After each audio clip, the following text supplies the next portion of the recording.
YSR Congress party అధినేత YS Jagan మరోసారి సుదీర్ఘమైనటువంటి ప్రెస్ మీట్ ద్వారా రాష్ట్రంలో జరుగుతున్నటువంటి హత్యలు, అరాచక పాలనపై ఆయన ఒక్కసారిగా విమర్శిస్తూ ఒక కౌంటర్ చెక్ ఇచ్చినటువంటి పరిస్థితి. ఈ నేపథ్యంలో తొలిసారిగా ఆయన తన తండ్రి మరణం గురించి కొన్ని వ్యాఖ్యలు చేశారు. ఈ వ్యాఖ్యలు ఇప్పుడు పెద్ద ఎత్తున చర్చనీయాంశంగా మారుతున్నాయి.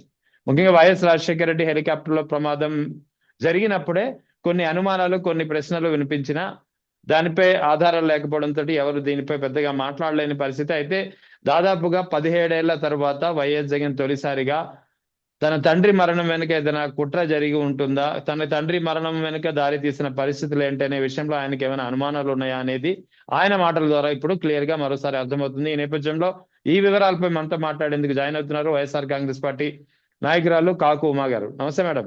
నమస్తే sir. Madam, YS Jagan press meet లో చేసినటువంటి వ్యాఖ్యలు వినే ఉంటారు. ముఖ్యంగా రాజారెడ్డి హత్య జరిగినప్పుడు చంద్రబాబు నాయుడే కదా ముఖ్యమంత్రిగా ఉన్నది.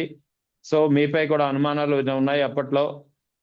నేను గనక చెడ్డవాడిని అయి ఉంటే ఆ రాజారెడ్డి హంతకులు ఇప్పుడు బతికి ఉండేవారా అని చెప్పి కూడా మాట్లాడడమే కాకుండా తన తండ్రి మా హెలికాప్టర్ ప్రమాదం జరిగినప్పుడు జరగడానికి 3 రోజుల ముందు చంద్రబాబు నాయుడు అసెంబ్లీలో చేసినటువంటి సవాలు, ముఖ్యంగా వైఎస్ రాజశేఖర రెడ్డిని ఉద్దేశించి నువ్వు అసెంబ్లీకి ఎలా వస్తావో చూస్తానంటూ సవాల్ చేసింది చంద్రబాబు గుర్తులేదా మీకు? ఆ తర్వాత 3 రోజులకి మా నాయన చనిపోయారు అని చెప్పడం అంటే ఇక్కడ వైఎస్ జగన్ ఏం చెప్పదలుచుకున్నారు? ఆయనకి నిజంగానే ఏమైనా అనుమానాలు ఇప్పటికీ ఉన్నాయా? అసలు ఏం జరుగుతుందంటే ఏం చెప్తారు మీరు? ఎందుకు ఈ వ్యాఖ్యలు చేసి ఉంటారు వైఎస్ జగన్? చాలా రోజుల తర్వాత మళ్ళీ జగన్ గారు ప్రెస్ మీట్ పెట్టడం, ఆ ప్రెస్ మీట్ పెట్టే విధానంలో అనేకమైనటువంటి అంశాలు తీసుకురావడం, మరి ఆయన చేసినటువంటి సుదీర్ఘమైనటువంటి ప్రెస్ మీట్ లో ప్రతిసారి కూడా ఆధారాలతో సహా ప్రతి ఒక్క మాట కూడా ఎక్కడ కూడా అబద్ధం అనేది లేకుండా తూచా తప్పకుండా వాస్తవాల్ని ప్రజల ముందుకు తీసుకొచ్చేటటువంటి ప్రయత్నాల్లో జగన్మోహన్ రెడ్డి గారు మనం తరచుగా చూస్తూనే ఉన్నాం, ప్రెస్ మీట్లు పెడుతూనే ఉన్నాం. అయితే ఈ రోజు పెట్టినటువంటి ప్రెస్ మీట్ లో మరి ఇప్పటిదాకా అధికారంలో వచ్చినటువంటి కూటమి ప్రభుత్వం, మరి ఉన్నటువంటి నాయకులు కావచ్చు, మరి ముఖ్యమంత్రి గారు కావచ్చు, వారందరూ కూడా ప్రతి ఒక్కరు కూడా నోరు తెరిస్తే పొద్దున్న లెగిస్తే జగన్మోహన్ రెడ్డి గారి నామస్మరణ లేదే వాళ్ళకి అంటే రోజు అనేది స్టార్ట్ అవ్వట్లేదు, అలాగే ఎండ్ కూడా అవ్వట్లేదు. ఇదే విధానంలో మరి జగన్మోహన్ రెడ్డి గారు తండ్రిని హత్య చేశారు, బాబాయిని హత్య చేశారు, గొడ్డల పార్టీ, హత్య రాజకీయాలు అని చెప్పేసి వాళ్ళ ఇష్టానుసారంగా ఇష్టం వచ్చినట్టు ఏ ఆధారాలు లేకపోయినా సరే సుప్రీంకోర్టు వాళ్ళ బాబాయ్ గారి హత్య విషయంలో జగన్మోహన్ రెడ్డి గారు ఎటువంటి సంబంధం లేదని సుప్రీంకోర్టు చెప్పినా సరే వాటన్నిటిని లెక్క పెట్టకుండా మరి మంత్రులు, ముఖ్యమంత్రి గారు వీళ్ళందరూ కూడా పదే పదే పదే పదే ఎక్కడ ప్రెస్ మీట్లు జరిగినా, ఎక్కడ ఏ సభలు జరిగినా వాళ్ళు నిర్వహించేటటువంటి వారోత్సవాలు, ఆనందోత్సవాలు, సంబరాల్లో ఏదో ఒక దాంట్లో కూడా జగన్మోహన్ రెడ్డి గారి గురించి కించపరిచి మాట్లాడుతూనే ఉన్నారు. మరి ఈరోజు జగన్మోహన్ రెడ్డి గారు ప్రెస్ మీట్ పెట్టి అందులో ఉన్నటువంటి ప్రతి ఒక్కదాన్ని కూడా ఇన్నాళ్ళు ఇంత రాజకీయ చరిత్ర కలిగినటువంటి జగన్మోహన్ రెడ్డి గారు ఏనాడు కూడా వాళ్ళ కుటుంబానికి సంబంధించి కానీ ఏ రోజు కూడా ఈ రోజు చెప్పినట్టుగా మరి చంద్రబాబు నాయుడు గారు చేసినటువంటి కుట్రలు, కుతంత్రాలు, మరి హత్య రాజకీయాలు ఏంటి అనేది తెర మీదకి తీసుకొచ్చే విధంగా ఈ రోజు మాట్లాడడం జరిగింది. జగన్మోహన్ రెడ్డి గారు మాట్లాడినటువంటి విషయాల్లో వాస్తవాలు లేవా అనేది కూడా ఈరోజు ప్రజలందరూ కూడా ఆలోచిస్తా ఉన్నారు. ఎందుకంటే గతంలో రాజారెడ్డి గారి హత్యకి సంబంధించినటువంటి వ్యక్తులు ఈ రోజు ఇంకా తిరుగుతూనే ఉన్నారు, ఈ రోజు ఇంకా ఆనందంగా బయట వాళ్ళ పనుల్లో వాళ్ళు ఉన్నారు. కానీ వాళ్ళ జోలికి మేము మటుకి పోయేటటువంటి సంస్కారం కాదు, ప్రజలకి మేలు చేకూర్చే విధానంలో రాజకీయాలు మా తండ్రి గారు నేర్పించారు తప్ప హత్య రాజకీయాలు, కుట్ర రాజకీయాలు చేయమని చెప్పేసి ఏ రోజు కూడా మా యొక్క ఆశయం కాదు, మా యొక్క లక్ష్యం కాదని చెప్పేసి కూడా చాలా స్పష్టంగా చెప్పడం జరిగింది. మరి ఎవరైతే ఈ రోజు ఇష్టం వచ్చినట్టు మాట్లాడుతా ఉన్నారో మంత్రులందరూ కూడా ఈ రోజు గమనించాలి. మరీ ముఖ్యంగా చంద్రబాబు నాయుడు గారు ఈ రాష్ట్రానికి ముఖ్యమంత్రిగా వ్యవహరిస్తూ కూడా పొద్దున్న లెగిస్తే అబద్ధాలు, అసత్యాలు ఏదో విధంగా ఎదుటి వారి మీద బురద జల్లే ప్రయత్నాలు చేస్తా ఉన్నారు. మరి రాజారెడ్డి గారి హత్యకి సంబంధించినటువంటి విషయాల్లో నోరు తెరిస్తే ఈ రోజు జగన్మోహన్ రెడ్డి గారు ఏ విధమైనటువంటి వాస్తవాలు ముందుకు తీసుకొచ్చారు, ఆ హత్యకు గల కారణాలు ఏంటి, ఆ హత్య వెనక ఉన్నటువంటి ఎవరి హస్తం ఉంటే హత్యలు జరిగాయని చెప్పేసి కూడా చాలా స్పష్టంగా, అలాగే వంగవీటి రంగా గారి గురించి కానీ, మరి ఆయన తండ్రి గారు అయినటువంటి దివంగత నేత రాజశేఖర రెడ్డి గారి చావుకు ముందు కూడా 3 రోజుల ముందు కూడా మరి అసెంబ్లీలో చంద్రబాబు నాయుడు గారు చేసినటువంటి విధానం, ఏ విధంగా నువ్వు అసెంబ్లీకి వస్తావా అని చెప్పేసి మాట్లాడిన విధానం, దాని వెనుకున్నటువంటి మరి 3 రోజుల తర్వాత మరి రాజశేఖర రెడ్డి గారి మరణానికి గల కారణం, ఇదంతా కూడా చూస్తా ఉంటే ఎవరిది హత్య రాజకీయం, ఎవరిది కుట్రపూరితమైనటువంటి రాజకీయాలు చేస్తా ఉన్నారు, ఎవరు వెన్నుపోట్లు పొడిచి ఈ రోజు వాళ్ళకి సంబంధం లేనటువంటి పార్టీని, మా అమ్మ పెట్టినటువంటి పార్టీని ఈ రోజు స్వార్జితం చేసుకొని, చివరికి హరికృష్ణ గారి గురించి కూడా మా జగన్మోహన్ రెడ్డి గారు చాలా స్పష్టంగా చెప్పారు, సొంత బావమరిదిని కూడా వదలకుండా ఏ విధంగా ఆయన ఆ రాజకీయంగా భూస్థాపితం చేశారు, ఏ విధంగా అణచాలని చూశారు అనే విధానం కూడా చూసాం. చాలా మల్లెల బాబ్జీ కావచ్చు, మళ్ళీ పింగళి దశరథరామ్ గారు కావచ్చు, ఎన్ని హత్యలు, హత్య రాజకీయాలు, కుట్ర రాజకీయాలు చేస్తున్నారనేది ఈ రోజు ఆ జగన్మోహన్ రెడ్డి గారు గతంలో ఎన్నడూ కూడా నోరిప్పినటువంటి ఆయన ఈ రోజు ప్రతిదీ మాట్లాడుతున్నారంటే వీళ్ళ యొక్క పైశాచికత్వం ఏ విధంగా, ఏ స్థాయిలో ఉందనేది ప్రజలు కూడా గమనించాలి. ఈ రోజు ఏదో చెప్పేసి ఏ ఆధారాలు లేకపోయినా సరే బాబాయిని హత్య చేశాడు, గొడ్డలి రాజకీయాలు, గొడ్డలి అని పార్టీ పెట్టుకోండి, గొడ్డల సింబల్ పెట్టుకోండి అని చెప్పేసి హోమ్ మినిస్టర్ గారు కావచ్చు, మిగిలినటువంటి మంత్రులు కావచ్చు, చంద్రబాబు నాయుడు గారు కావచ్చు, నారా లోకేష్ గారు అయితే మరీ ఎటకారంగా ఇష్టం వచ్చినట్టు మాట్లాడుతా ఉన్నారు. మరి ఈ హత్యలు, ఎన్ని హత్యలు చేశారు, ఎన్ని కుట్రలు చేశారు, ఎంతమందిని హతమార్చారు, వీళ్ళ యొక్క రాజకీయ ఎదుగుదల కోసం ఎన్ని కుట్రలు పూనారు అనేది చాలా సాక్ష్యాధారాలతో అప్పట్లో ఉన్నటువంటి పెద్దలు చాలా మంది కూడా కొన్ని సందర్భాల్లో కూడా నిజాలు చెప్పడం జరిగింది. దేవినేని నెహ్రూ గారు కావచ్చు, వీళ్ళందరూ కూడా చాలా సాక్ష్యాలు ఉన్నాయి. ఈ రోజు ఏదో ఉట్టిగా జగన్మోహన్ రెడ్డి గారు వచ్చేసి ప్రెస్ మీట్ పెట్టేసి ఏదో చెప్పడం కాదండి. మరి ఎన్నాళ్ళు మాట్లాడుతున్న దానికి ఈ రోజు పులి స్టాప్ పెట్టారనే అనుకుంటూ ఉన్నాం. ఎందుకంటే ఖచ్చితంగా జగన్మోహన్ రెడ్డి గారు చెప్పినటువంటి ఏవైతే హత్యలు ఉన్నాయో దాని వెనకాల ఖచ్చితంగా కుట్రలు ఉన్నాయి కాబట్టే ఆయన దాన్ని నమ్ముతున్నారు కాబట్టి ఈ రోజు మాట్లాడడం జరిగింది. మరి ఆయన తలుచుకుంటే జగన్మోహన్ రెడ్డి గారిని మరి విధాలుగా చూపిస్తారు కదా, ఒక నెగిటివ్ క్యారెక్టర్ గా, ఏదో విలన్ లాగా రకరకాలుగా ఈ రోజు చూపిస్తా ఉన్నారు. అసలు నేరస్తులు ఎవరు, అసలైనటువంటి నేరాలు ఘోరాలు చేసేటటువంటి వాళ్ళు ఎవరనేది ప్రతి ఒక్కరు కూడా గమనించాలనేది ఈ సందర్భంగా తెలియజేస్తూ ఉన్నా. అదే విధంగా మరి ఈ రోజు మీరు గూగుల్లో కనుక చూసుకుంటే చంద్రబాబు నాయుడు గారు మోస్ట్ క్రిమినల్, మీరు ఒకసారి గూగుల్లో సెర్చ్ చేయండి, మోస్ట్ క్రిమినల్ అనేసి మీరు సెర్చ్ చేస్తే ఎవరని చెప్పేసి ఇండియాలో టాప్ 2 ప్లేస్ లో ఉన్నటువంటి వ్యక్తి చంద్రబాబు నాయుడు గారు. 19 కేసులు, క్రిమినల్ కేసులు నమోదైనటువంటి వ్యక్తి చంద్రబాబు నాయుడు గారు. మరి ఈయన యొక్క శిష్యుడైనటువంటి రేవంత్ రెడ్డి గారు ఇంకైతే చెప్పక్కల, ఆయన పైన దాదాపు 80 క్రిమినల్ కేసులు ఉన్నాయి. అంటే వీళ్ళ విధమైనటువంటి ఆలోచన విధానం కానీ, వీళ్ళ యొక్క నేరాలు కానీ ఏ విధంగా ఉన్నాయి, గూగుల్లో సెర్చ్ చేసే వచ్చే అంత ఇదిగా ఈ రోజు ఉన్నాయంటే, ఈ రోజు ఎవరు నేరస్తు, ఎవరు ఈ రోజు పార్టీకి గొడ్డలు కొడవళ్ళని పెట్టుకోవాలనేది ప్రజలు ఆలోచించాలి.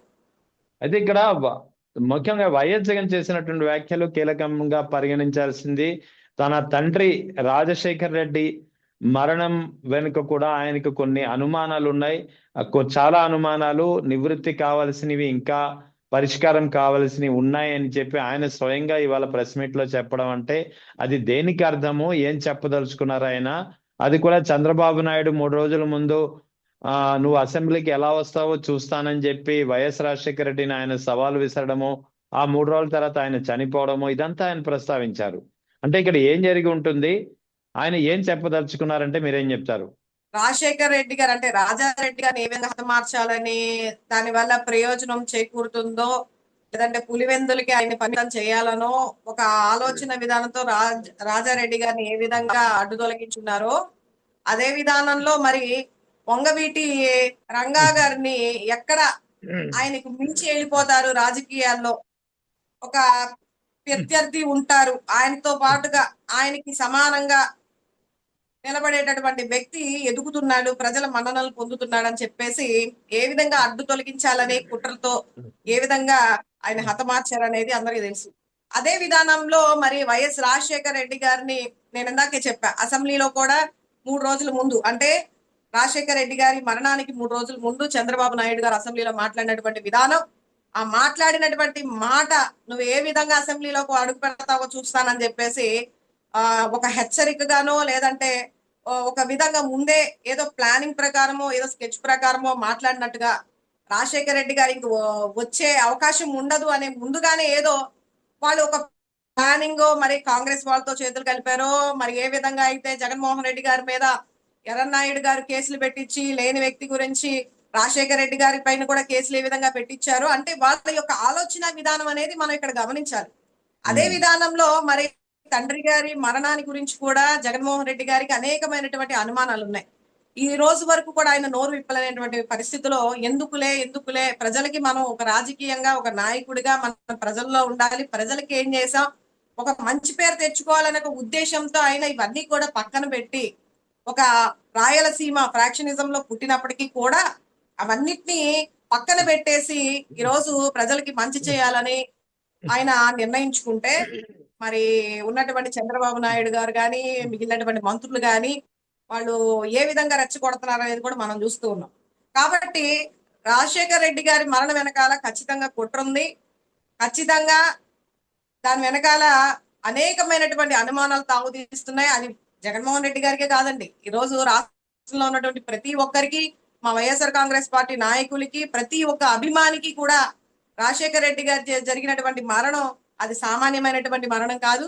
దాని వెనక కావాలనే ఆయన అడ్డు తొలగించడానికి ఎవరికైతే ప్రయోజనం చేకూరుతుందో రాజకీయంగా ఎవరికి అడ్డుపడుతున్నారు అనేది కూడా చాలా మందికి అవగతమైనటువంటి విషయం. మరి అప్పటికి కూడా రాజశేఖర రెడ్డి గారి చావును కూడా కొడుకు మీదకి మళ్ళీ ఇచ్చే ప్రయత్నాలు ఎన్నో చేశారు, ఇప్పటికీ చేస్తున్నారు కూడా. తండ్రి చావుని కొడుకే కోరుకున్నారు, తండ్రి శవాన్ని అక్కడ పెట్టుకొని ముఖ్యమంత్రి స్థానం కోసం పరిపరి విధాల జగన్మోహన్ రెడ్డి గారి ప్రయత్నాలు చేశారు అని చెప్పేసి వీళ్లే పుకార్లు పుట్టించి వీళ్లే రకరకాలుగా జగన్మోహన్ రెడ్డి గారు అంటే ఒక ఈ సమాజంలో ఒక నెగటివ్ రావాలి, ఒక తండ్రిని చంపిన కొడుకులాగా, ఒక బాబాయిని చంపినటువంటి కొడుకులాగా ఉండాలని చెప్పేసి వీళ్ళే ఒక విధమైనటువంటి వీళ్ళే స్కెచ్లు వేస్తారు, వీళ్ళే కుట్రలు చేస్తారు, వీళ్ళే హత్యలు చేస్తారు, వీళ్ళే చేపిస్తారు. కానీ బురద మట్టికి జగన్మోహన్ రెడ్డి గారి పైన ముద్దాయిని మట్టికి జగన్మోహన్ రెడ్డి గారి పైన మళ్లించే విధానంలో వీళ్ళు చేసే ప్రయత్నాలు చూస్తుంటేనే అర్థమవుతా ఉంది వెనకాల ఎంత కుట్ర చేశారు. రాజశేఖర రెడ్డి గారిని తొలగించుకుంటే మరి ఏ పార్టీలకి ఈ రోజు ఒక రాజకీయ ప్రయోజనం వాటిల్లుతుంది అనేది మరి మనందరం కూడా అర్థం చేసుకోవాలి. డైరెక్ట్ గా అయితే మేమైతే చెప్పలేము, ఎందుకంటే అందరికీ తెలుసు ఆ విషయం. కానీ ఇప్పుడు నేనైతే ప్రస్తావించలేను. చంద్రబాబు నాయుడు గారు హస్తమైతే ఖచ్చితంగా ఉంది. కాంగ్రెస్ అలాగే కాంగ్రెస్ ఒక సపోర్ట్ తోనే చంద్రబాబు నాయుడు గారు ఖచ్చితంగా చేశారని ప్రతి ఒక్కరికి కూడా అనుమానాలు ఉన్నాయి. ఈ రోజు మరి జగన్మోహన్ రెడ్డి గారు చెప్పకనే చెప్పారు కాబట్టి దాని మీద కూడా ఇంకా ముందు ఏంటనేది మనం చూడాలి. అదే సమయంలో ఆయన ఈ కూటమి ప్రభుత్వం అధికారంలోకి వచ్చిన ఈ 23 నెలల కాలంలో ఒక్కొక్కరిగా వైఎస్ఆర్ కాంగ్రెస్ పార్టీ కార్యకర్తలను కానీ నేతలను కానీ ద్వితీయ శ్రేణి నేతలను కానీ ఏ విధంగా అయితే వాళ్ళ హత్యకు గురయ్యారో అవన్నీ వివరించినటువంటి పరిస్థితి కూడా కనిపించింది వాళ్ళ ప్రెస్ మీట్ లో. దీనిపై ఏం చెప్తారు?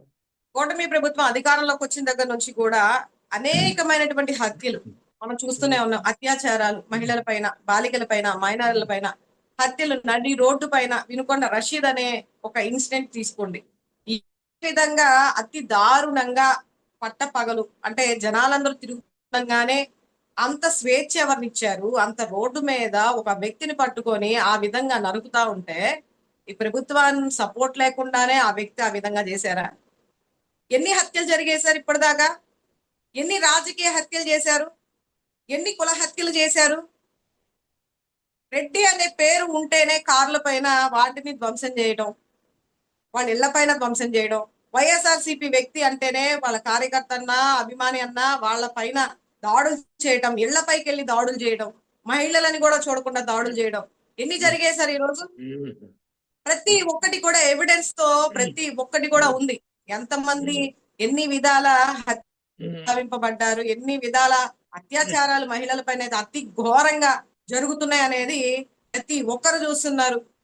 ఈ రోజు దాంట్లో చెప్పడానికి విడ్డూరం ఏముంది సార్? ఇవన్నీ కూడా కళ్ళ ముందు కనిపిస్తూ ఉన్నాయి కదా, ప్రతి ఒక్కటి సాక్ష్యాధారాలతో ఉంది కదా. ఈ రోజు క్రైమ్ రేట్ ఏ విధంగా ఉంది? అలాగే మన కేంద్ర నిఘా వర్గాలు మరి గతంలో చెప్పడం కూడా జరిగింది, మరి ఏ స్థానంలో ఈ రోజు క్రైమ్ రేట్ లో అంటే పోలీస్ వారి యొక్క విధానం 36వ ర్యాంక్ ఇచ్చింది మనకి. ఉమ్, మరి దీన్ని బట్టి ఏమర్థం అవుతుంది సార్, పోలీస్ వ్యవస్థ ఏ విధంగా, వారి పనితీరు ఏ విధంగా ఉంది, దాన్ని బట్టే కదా మనకు ఆ ర్యాంక్ అనేది ఇచ్చింది. కాబట్టి ఈరోజు ప్రతి ఒక్కరు కూడా చూస్తున్నారు, ప్రతి ఒక్కరికి తెలుస్తుంది. కూటమి ప్రభుత్వం వచ్చాక విచ్చలవిడితనం ఏ విధంగా అయింది, ప్రతి ఒక్కరు కూడా ఏ విధంగా మద్యానికి బానిసలు అవుతున్నారు, ఏ విధంగా కల్తీ మద్యాన్ని తీసుకొని ఏ విధంగా దాడులకి పడతా ఉన్నారు, ఏ విధంగా డ్రగ్స్ విచ్చలవిడిగా అమ్మకాలు జరుగుతా ఉన్నాయి అనేది అందరికీ తెలుసు. స్వయాన నాయకులే డ్రగ్స్ లో పట్టుబడతా ఉన్నారు. మరి నేరాలకి ఘోరాలకి తావుండదా సార్? క్రైమ్ రేట్ పెరగదా? ఇంత దారుణాలు జరుగుతున్నా సరే ఏమీ తెలియనట్టు ఏదో పై మాటలు పై షో చేసుకుంటా ఈరోజు కూటమి ప్రభుత్వం ముందుకెళ్తుందే కానీ కళ్ళు మూసుకొని, ఏదో పెద్దవాళ్ళ సామెత అంటారు, పిల్లి కళ్ళు మూసుకొని పాలు తాగుతుందని చెప్పేసి ఎవరు చూడరు అనుకొని కళ్ళు మూసుకొని తాగుతుందట. కానీ అందరికీ తెలుసు, ఈరోజు మేము చెప్పాలనేది కూడా ఏం లేదు, ప్రజలే చూస్తున్నారు. ప్రతిది కూడా ఈరోజు ఫోన్లు వచ్చేసే, స్మార్ట్ ఫోన్లు వచ్చే ప్రతి ఒక్క ఇన్సిడెంట్ సెకండ్స్ లో మనకు వస్తుంది, ఎక్కడ ఏం జరుగుతుంది ఏంటి అనేది. రైట్. కాబట్టి ప్రజలు తెలుసుకుంటారు, రాబోయే రోజుల్లో కూడా ఖచ్చితమైనటువంటి బుద్ధి చెప్తారు. ముఖ్యంగా ఈ రోజు ఇష్టం వచ్చినట్టు జైళ్లు కూడా ఖాళీ లేని విధంగా ఎక్కడ పడితే అక్కడ కేసులు పెట్టేసి రాష్ట్ర వ్యాప్తంగా ఒక సామాన్య వ్యక్తి అని కూడా చూడకుండా రాజశేఖర్ రెడ్డి గారి కుటుంబానికి ఒక అభిమానిగా ఉన్న పాపానికి ఈ రోజు ఇష్టం వచ్చినట్టుగా వాళ్ళ పైన కేసులు పెట్టి మానసికంగా వాళ్ళ కుటుంబాన్ని హింసించే విధానంలో ఓ నాయకుల్ని, ద్వితీయ స్థానం ఉన్నటువంటి నాయకుల్ని కానీ, కార్యకర్తలు కానీ, అభిమానులు కానీ ఏ విధంగా హింస పెడుతున్నారు అనేది కూడా మనం అందరం కూడా చూస్తూనే ఉన్నాం. రాబోయే రోజుల్లో దానికి ఖచ్చితంగా చెక్ పెట్టే రోజు అయితే వస్తది.